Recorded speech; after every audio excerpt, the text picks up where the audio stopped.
کشمیر کو جنت نظیر وادی کہا جاتا ہے۔ اسی خوبصورت وادی میں 900 سال قدیم رام کوٹ کا قلعہ تاریخ اور فطری حسن سے دلچسپی رکھنے والوں کو آج بھی دعوت نظارہ دے رہا ہے۔ تاریخی حوالوں کے مطابق اسی مقام پر 1500 قبل مسیح میں رامائن کے ہیرو رام چندر نے جنم لیا تھا۔ رام کوٹ کا شمار پوٹھوہار کے قدیم قلعوں میں ہوتا ہے۔ قلعے کے داخلی راستے پر لگے معلوماتی بورڈ کے مطابق اس کی تعمیر سن 1186 میں غوری سلاطین کے عہد میں سلطان غیاث الدین نے کی تھی۔ قلعے کو دینا، ڈڈیال اور میرپور سے 3 راستے جاتے ہیں۔ منگلا ڈیم کے سبز پانی میں گھرا جزیرہ نما قلعہ رام کوٹ تک پہنچنے کے لیے پہلے تو پانی کی موجوں پر سفر کرنا پڑتا ہے، اس کے بعد دشوار گزار پہاڑی راستہ کراس کرنا پڑتا ہے۔ اوپر سے دیکھیں تو لگتا ہے کہ جیسے پانی اس قلعے کی حفاظت پر مامور ہے۔ رام کوٹ قلعے کے 3 اطراف میں پانی ہوتا ہے، لیکن جب ڈیم بھر جائے تو خشکی کا راستہ بھی بند ہو جاتا ہے۔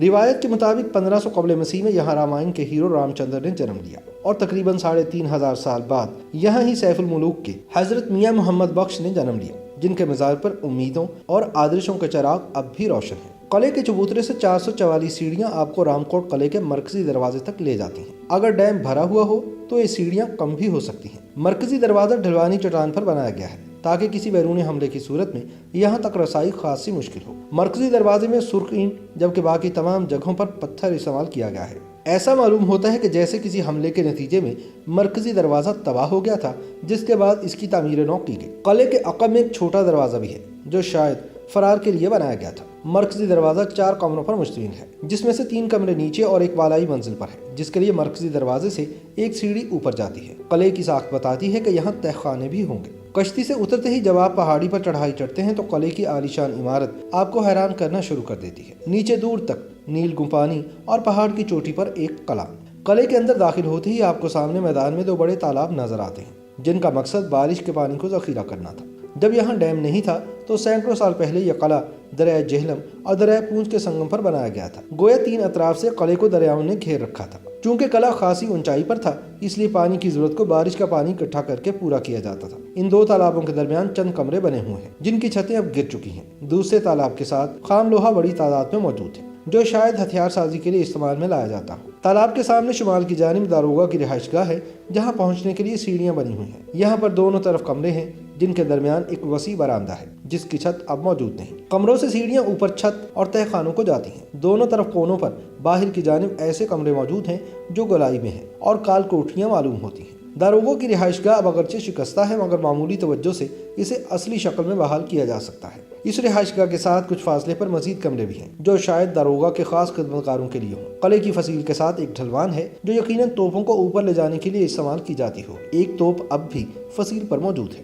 قلعے کے مرکزی دروازے کی بائیں جانب تھوڑی اونچائی پر ایک مندر بنا ہوا ہے جس میں مورتیوں کو رکھنے کے لیے طاق بھی موجود ہیں، لیکن مندر کی دیواریں گر چکی ہیں۔ اس میں سرخ رنگ کا ایک بڑا شیولنگ ابھی تک موجود ہے۔ روایت کے مطابق یہ شیولنگ دریائے گنگا سے لایا گیا تھا۔ رام کوٹ میں مندر کی موجودگی سے قیاس کیا جا سکتا ہے کہ کبھی یہاں ہندوؤں کی ایک بڑی آبادی موجود تھی، جس کے لیے بادشاہ دفاعی نقطہ نظر سے قلعہ بنا دیا گیا۔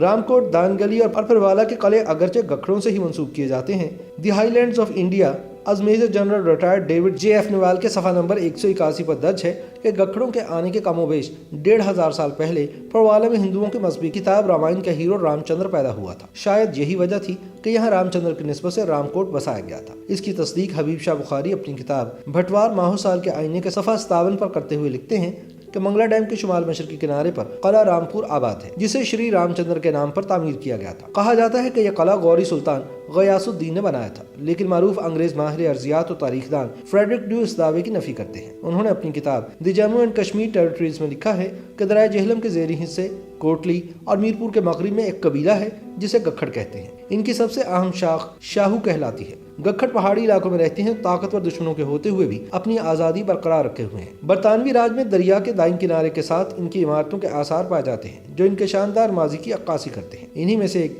دریا کی بائیں جانب رام کوٹ کا قلعہ ہے۔ پوٹھوہار کی تاریخ ماہر حبیب گوہر نے بتایا کہ اس قلعے کی تزئین و آرائش گکھڑ کی رانی منگو کے دور میں ہوئی، جس نے اپنے شوہر کی وفات کے بعد عنان اقتدار سنبھالا تھا۔ اس نے کئی تعمیراتی کام کروائے۔ اسی رانی منگو کی بیٹی کی شادی اورنگزیب عالمگیر کے بیٹے شہزادہ محمد اکبر کے ساتھ ہوئی تھی۔ سکھوں کے عہد میں جب سردار گجر سنگھ بھنگی نے گکھڑوں کی اینٹ سے اینٹ بجائی تو الفینسٹن نے کنگڈم آف کابل میں واپسی کا ایک منظر بیان کرتے ہوئے لکھا کہ منکیالا سے 40 مربع میل کے درمیان گکھڑوں کی تباہ حال بستیوں کے علاوہ کچھ نہیں ملا۔